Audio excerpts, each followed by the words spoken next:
नमस्कार दोस्तों, स्वागत है आपका सीसन पाठशाला पे यूट्यूब चैनल पे। दोस्तों, आज अपने इस लेक्चर में हम विश्व के प्रमुख पर्वतमाला को देखेंगे, जो उन सभी वनडे एग्ज़ाम के लिए ज़रूरी है जिसमें जीके और जीएस से संबंधित महत्वपूर्ण प्रश्न पूछे जाते हैं। अपने इस लेक्चर में हम देखेंगे कि विश्व में कौन कौन से महत्वपूर्ण पर्वत हैं और उनकी कौन कौन सी चोटियाँ हैं। क्या आपको पता है विश्व का सबसे लंबा पर्वत कौन है? एंडीज पर्वत का विस्तार कितने देशों में है? विश्व में हिमालय की सबसे ऊंची चोटी कौन है? यह सब कुछ हम अपने इस लेक्चर में देखेंगे। तो चलिए हम शुरू करते हैं। माला। तो दोस्तों, हमारा जो यह एंडीज पर्वतमाला है, इसका विस्तार जो है यह दक्षिण अमेरिका महाद्वीप में स्थित है। तो जो एंडीज पर्वतमाला है यह विश्व का जो है सबसे लंबा पर्वतमाला है, आप इसे ध्यान रखेंगे।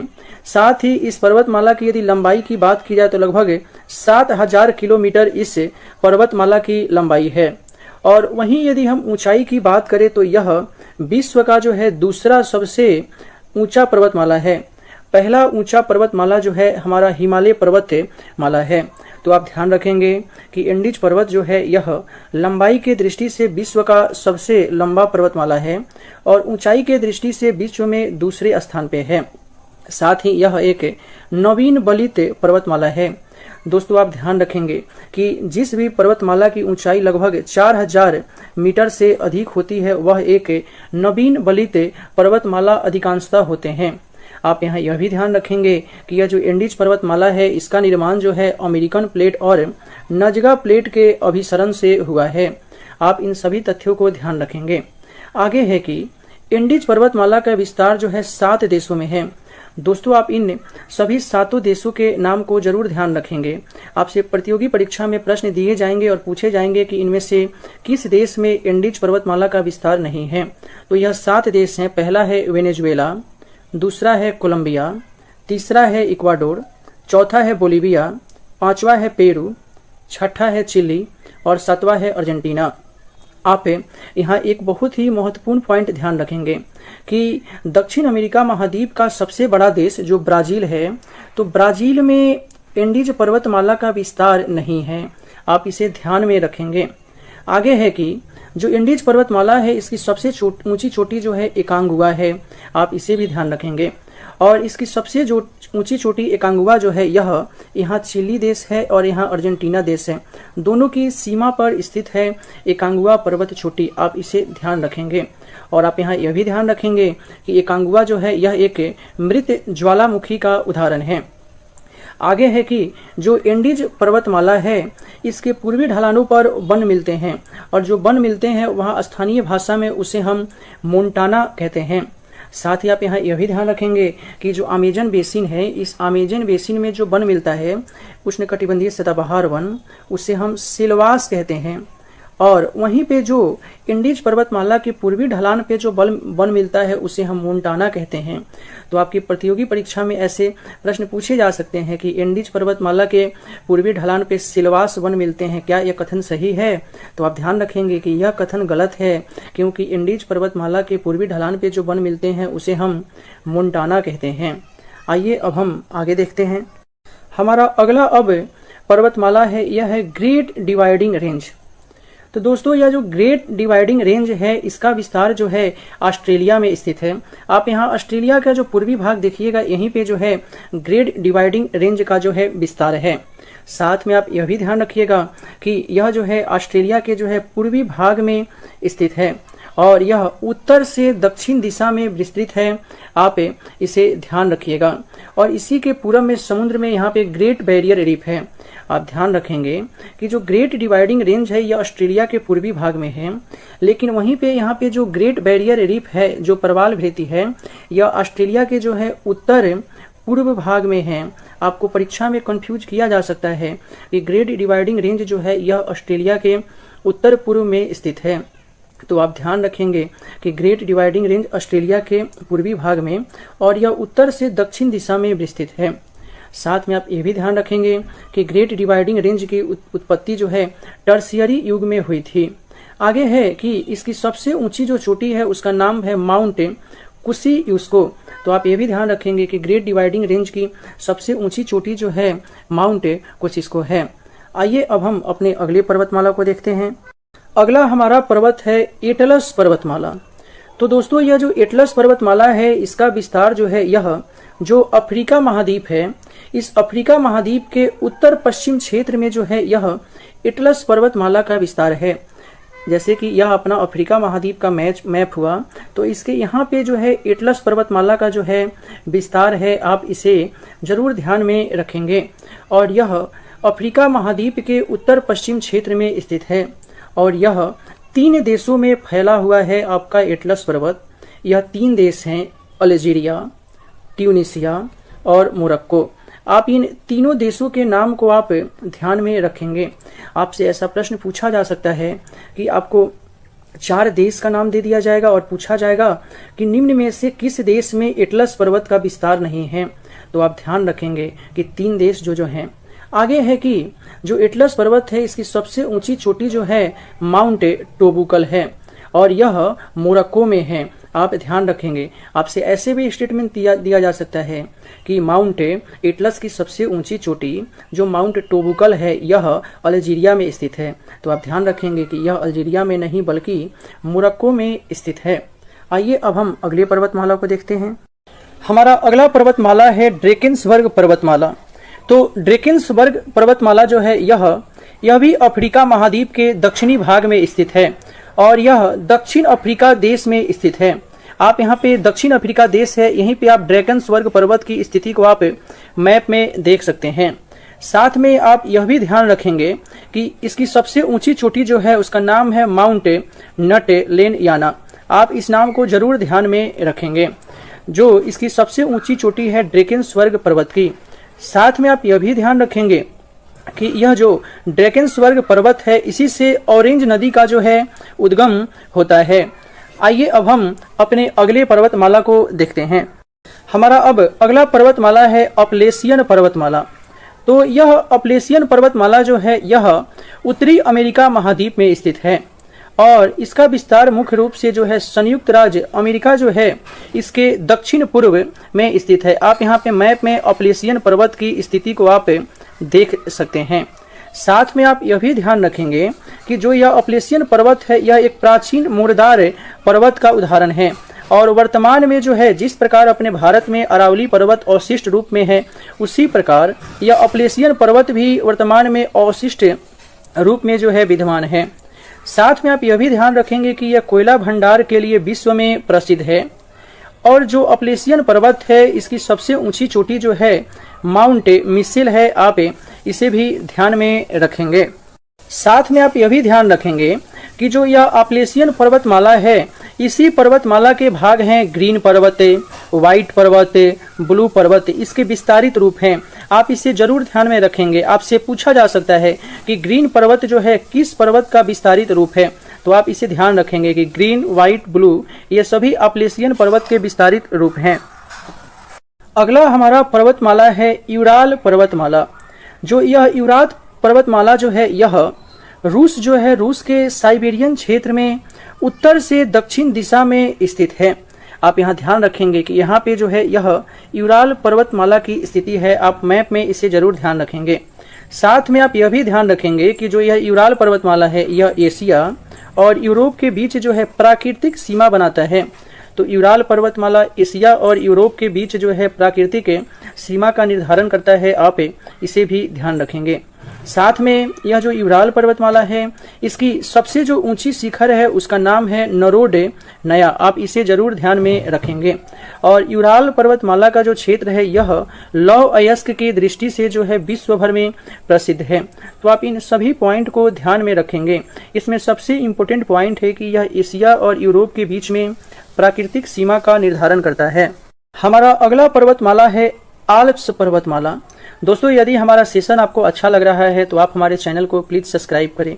दोस्तों आप भूल जाते हैं वीडियो देखने के बाद में। तो आइए देखते हैं। आल्प्स पर्वतमाला जो है यह यूरोप में स्थित एक बहुत ही महत्वपूर्ण पर्वतमाला है और आल्प्स पर्वतमाला की स्थिति जो है मैप में यहाँ पे है। आप ध्यान रखेंगे यह फ्रांस के पूर्व में है और इटली के उत्तरी क्षेत्र में स्थित है और यह जो आल्प्स पर्वतमाला है इसकी सबसे ऊंची चोटी जो है माउंट ब्लैंक है, आप इसे भी ध्यान में रखेंगे। और आल्प्स पर्वतमाला जो है यह कई देशों के बीच में प्राकृतिक सीमा का निर्धारण करता है, जिनमें से यह फ्रांस और स्विट्जरलैंड के बीच प्राकृतिक सीमा बनाता है। साथ में फ्रांस और इटली के बीच, स्विट्जरलैंड और इटली के बीच, और इटली और ऑस्ट्रिया के बीच जो है यह प्राकृतिक सीमा का निर्धारण करता है। साथ ही इन सभी देशों में जो है आल्प्स पर्वत का विस्तार है, आप यह भी ध्यान में रखेंगे। आइए अब हम अगले पर्वत को देखते हैं। साथ में आप यह भी ध्यान रखेंगे कि इसी पर्वतमाला से जो है राइन नदी का जो है उद्गम होता है। हमारा अब अगला पर्वत है पिरेनीज पर्वतमाला। तो पिरेनीज पर्वतमाला जो है यह फ्रांस की दक्षिणी सीमा में और स्पेन के उत्तरी सीमा पर स्थित है। आप यहाँ देख सकते हैं, यहाँ पे मैप में पिरेनीज पर्वतमाला की जो है स्थिति है, आप इसे ध्यान में रखेंगे। तो यह फ्रांस की दक्षिणी सीमा के साथ साथ पूर्व से पश्चिम दिशा में स्थित है। आप ध्यान रखेंगे कि पिरेनीज पर्वतमाला जो है यह पूर्व से पश्चिम दिशा में स्थित है। साथ ही यह स्पेन और फ्रांस के बीच जो है यह प्राकृतिक सीमा बनाता है, आप इसे भी ध्यान रखेंगे। और इसी पर्वतमाला पर एक देश है जिसका नाम है एंडोरा। तो आपसे पूछा जा सकता है कि वह कौन सा देश है जो पिरेनीज पर्वतमाला पे स्थित है, तो वह एंडोरा देश है, आप इसे ध्यान रखेंगे। और यह जो पिरेनीज पर्वतमाला है इसकी सबसे जो ऊंची चोटी है उसका नाम है पिको डी एनेटो। आप इसे जरूर ध्यान में रखेंगे कि पिको डी एनेटो पिरेनीज पर्वतमाला की सबसे ऊंची चोटी है। अगला हमारा पर्वतमाला है काकेशस पर्वतमाला। तो दोस्तों यह काकेशस पर्वतमाला जो है यह भी यूरोप और एशिया के बीच में सीमा का निर्धारण करता है। और यह मैप में यहाँ पे है, आप इसे अच्छे से देख लेंगे कि यह कैस्पियन सागर और काला सागर के बीच स्थित है, आप इसे भी ध्यान में रखेंगे। तो यह एशिया और यूरोप के बीच सीमा का निर्धारण करता है। साथ में यह जो काकेशस पर्वतमाला है इसकी सबसे ऊंची जो चोटी है उसका नाम है माउंट एलबुर्ज, आप इसे ध्यान रखेंगे। जो माउंट एलबुर्ज है इसकी ऊंचाई जो है 5642 मीटर है, आप इसे भी ध्यान रखेंगे। और यह जो माउंट एलबुर्ज है यह यूरोप की सबसे ऊंची चोटी है, आप इसे भी ध्यान में रखेंगे। और यह एक नवीन बलित पर्वत माला है। आइए अब हम अपने अगले प्रश्न को देखते हैं, यानी कि अगले पर्वत को। अगला हमारा है हिमालय पर्वतमाला। तो दोस्तों यह हिमालय पर्वतमाला जो है यह विश्व का सबसे ऊंचा पर्वतमाला है और यह एक नवीन बलित पर्वतमाला है, आप इसे भी ध्यान रखेंगे। दोस्तों जब हम फिजिकल ज्योग्राफी देखेंगे तो उस समय हम देखेंगे कि नवीन बलित पर्वतमाला के निर्माण कैसे होता है, पर्वत कितने प्रकार के होते हैं और उनका निर्माण कैसे होता है, इन सभी को हम फिजिकल ज्योग्राफी में देखेंगे। आप यहाँ पे थोड़ा सा शॉर्ट में समझ सकते हैं कि जब दो प्लेटें एक दूसरे से टकराती हैं तो इनके टकराने से जो अवसादों का बलन होता है इसी से नवीन बलित पर्वतमाला का निर्माण होता है, आप इसे ध्यान में रखेंगे। आगे है कि पूर्व से पश्चिम दिशा में स्थित विश्व का सबसे लंबा पर्वतमाला है। तो दोस्तों अभी इससे आपने कुछ समय पहले देखा कि उत्तर से दक्षिण दिशा में और साथ ही विश्व का सबसे लंबा पर्वतमाला जो है एंडीज पर्वतमाला है। लेकिन आपसे अगर पूछा जाए कि विश्व का सबसे लंबा पर्वतमाला कौन है तो आप एंडीज बताएंगे। आपसे यह भी पूछा जाए कि उत्तर से दक्षिण दिशा में सबसे लंबा पर्वतमाला कौन है तो आप उत्तर में एंडीज ही बताएंगे। लेकिन आपसे पूछा जाए कि पूर्व से पश्चिम दिशा में स्थित सबसे लंबा पर्वतमाला कौन है तो आप वहां हिमालय सही उत्तर को बताएंगे। साथ ही यह जो हिमालय पर्वत है इसकी सबसे ऊंची चोटी जो है माउंट एवरेस्ट है और इस माउंट एवरेस्ट की ऊंचाई जो है 8848 मीटर है। तो यह हिमालय की तो सबसे ऊंची चोटी है ही, साथ ही यह विश्व की भी सबसे ऊंची चोटी है, आप इसे भी ध्यान में रखेंगे।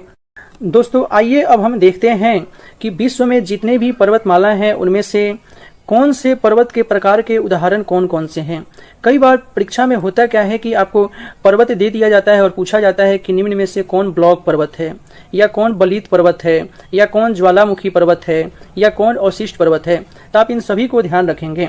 अगर विश्व में हम बलित पर्वत के उदाहरण की बात करें तो इसमें हमारा हिमालय पर्वत बलित पर्वत का उदाहरण है, आल्प्स पर्वत, रॉकी पर्वत, एंडीज पर्वत, यूराल पर्वत, अपलेशियन पर्वत, तिएनशान पर्वत, वानसान पर्वत और सियान पर्वत और एटलस पर्वत, यह सभी जो हैं यह बलीत पर्वत के उदाहरण हैं। आप इसे ध्यान में रखेंगे और आप समझ चुके हैं कि बलीत पर्वत किसे कहते हैं। आगे है हमारा ब्लॉक पर्वत। तो दोस्तों ब्लॉक पर्वत हम उसे कहते हैं जब दो नदी घाटी होती है और उनके बीच में जो पर्वत होता है उसे ही हम ब्लॉक पर्वत कहते हैं। जैसे आप भारत के संदर्भ में देख सकते हैं कि नर्मदा नदी और तापी नदी के बीच में जो पर्वत है वह ब्लॉक पर्वत का उदाहरण है और वह पर्वत है सतपुड़ा पर्वत। तो आप इसे ध्यान रखेंगे। यदि ब्लॉक पर्वत की हम बात करें तो इसमें है वासजेस पर्वत, ब्लैक फॉरेस्ट पर्वत, विंध्याचल पर्वत, सतपुड़ा पर्वत, सियरा निवेदा पर्वत। दोस्तों आप ध्यान रखेंगे कि यह जो सियरा निवेदा पर्वत है यह यूएसए में स्थित है और यह विश्व का सबसे ऊंचा ब्लॉक पर्वत है। आप इसे ध्यान रखेंगे। अगला है साल्ट रेंज पर्वत। तो यह सभी ब्लॉक पर्वत के उदाहरण हैं। आइए अब हम आगे देखते हैं। दोस्तों इन सभी पर्वत की स्थिति कहाँ है अभी हम आगे देखने वाले हैं कि कौन सा पर्वत कहाँ है। जैसे ब्लैक फॉरेस्ट पर्वत, तीनसान पर्वत, विंध्याचल, सतपुड़ा आदि। अब अगला हमारा है अवशिष्ट पर्वत। तो दोस्तों अवशिष्ट पर्वत ही अपने निर्माण के समय में यह बलीत पर्वत ही थे, लेकिन सूर्य के प्रकाश, हवा, बारिश आदि के अपक्षय और अपर्दन के कारण जो है वर्तमान में यह अवशिष्ट पर्वत के रूप में विद्यमान है। और अवशिष्ट पर्वत में हम बात करें तो अरावली, महादेव, पूर्वी और पश्चिमी घाट और पारसनाथ, यह सभी अवशिष्ट पर्वत के उदाहरण हैं। आप ध्यान में रखेंगे। आगे है ज्वालामुखी पर्वत। तो दोस्तों ज्वालामुखी पर्वत की यदि हम बात करें तो उसमें है रेनियर पर्वत। यह रेनियर पर्वत है, यह संयुक्त राज्य अमेरिका में स्थित है। इसके अतिरिक्त माउंट कोटोपैक्सी आपका इक्वाडोर देश में स्थित है। इसके अलावा आपको है पोपा जो है यह म्यांमार में स्थित है। इसके अलावा किलीमंजारो जो है यह आपका अफ्रीका महाद्वीप में स्थित है और विसुवियस यह इटली में है। इसके अतिरिक्त दोस्तों और भी ज्वालामुखी पर्वत हैं, लेकिन इसमें हम कुछ ही जो इम्पोर्टेंट है उन्हीं को हम उदाहरण के रूप में देख रहे हैं। आइए अब हम देखते हैं विश्व के सबसे ऊंचे 10 पर्वतों को। यह विश्व के सबसे 10 ऊंचे पर्वतमाला हैं। आप इनकी स्थिति और इनकी ऊंचाई को आप ध्यान रखेंगे। कई बार प्रतियोगी परीक्षा में आपसे पर्वतों का नाम दे दिया जाता है और कहा जाता है कि आप इन्हें इनके ऊंचाई के अनुसार आरोही या अवरोही क्रम में सजाइए। तो हमारा पहला है माउंट एवरेस्ट। यह नेपाल और तिब्बत की सीमा पे अवस्थित है और इसका कुल ऊंचाई जो है 8,848 मीटर है। अगला है केटू को हम गॉडविन ऑस्टिन के नाम से भी जानते हैं। यह भारत में स्थित है, लेकिन वर्तमान में यह पीओके वाले क्षेत्र में स्थित है। इसकी कुल ऊंचाई 8,611 मीटर है। अगला है कंचनजंगा जो है यह भारत के सिक्किम राज्य और नेपाल की सीमा पे स्थित है और इसका जो ऊंचाई 8,598 मीटर है। और आप ध्यान रखेंगे कि यह भारत में स्थित हिमालय का सबसे ऊंचा पर्वत तंत्र है कंचनजंगा। लेकिन आपसे पूछा जाए कि भारत का सबसे ऊंचा पर्वत श्रेणी कौन है तो आप केटू लगाएंगे, लेकिन वहीं पे यदि उसमें हिमालय जोड़ दिया जाए तो आप कंचनजंगा सही उत्तर बताएंगे। आप इन सभी पॉइंट को ध्यान में रखेंगे। अगला है लोहोत्से पर्वत श्रेणी। तो यह नेपाल और तिब्बत की सीमा पे स्थित है। इसका कुल ऊंचाई 8,516 मीटर है। अगला है माउंट मकालू। यह भी नेपाल और तिब्बत की सीमा पे स्थित है और इसका कुल ऊंचाई जो है 8485 मीटर है। अगला हमारा है धौलागिरी। यह नेपाल में है। इसका कुल ऊंचाई 8167 है। अगला है नंगा पर्वत जो है यह भी पीओके वाले क्षेत्र में स्थित है। इसका कुल ऊंचाई 8126 मीटर है। आइए दोस्तों अब हम विश्व के सबसे लंबे पर्वतमालाओं को हम देखते हैं। यह विश्व के सबसे लंबे पर्वतमाला हैं। दोस्तों यहाँ पे हम 4 ही पर्वतमाला को देखेंगे, बाकी मैं पीडीएफ में दे दिया हूँ विश्व के 10 सबसे लंबे पर्वतमालाओं के नाम। आप पीडीएफ से पढ़ लेंगे। इनमें हमारा पहला है मिड ओशन रिज, जिसे हम मध्य अटलांटिक कटक भी कहते हैं। तो इसकी लंबाई लगभग 6500 किलोमीटर है, या 65,000 किलोमीटर है। लेकिन दोस्तों आप ध्यान रखेंगे कि यह समुद्र में सबसे लंबा है। तो आपसे यदि पूछा जाए कि समुद्र में सबसे लंबा पर्वत श्रेणी कौन है, तो आप मिड ओशन रिज बताएंगे। स्थलीय भाग पे सबसे लंबा पर्वतमाला जो है यह एंडीज पर्वतमाला है। इसकी ऊंचाई लगभग 7,000 किलोमीटर है और यह दक्षिण अमेरिका महाद्वीप में स्थित है।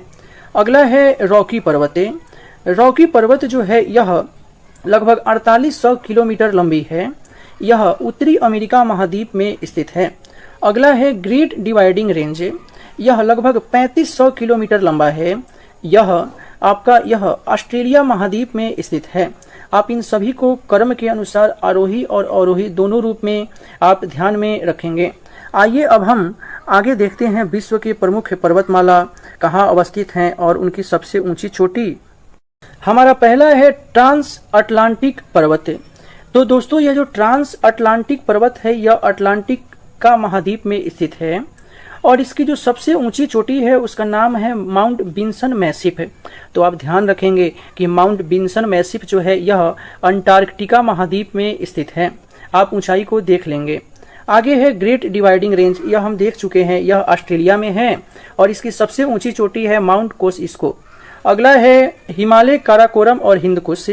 तो यह दक्षिण मध्य एशिया में स्थित है।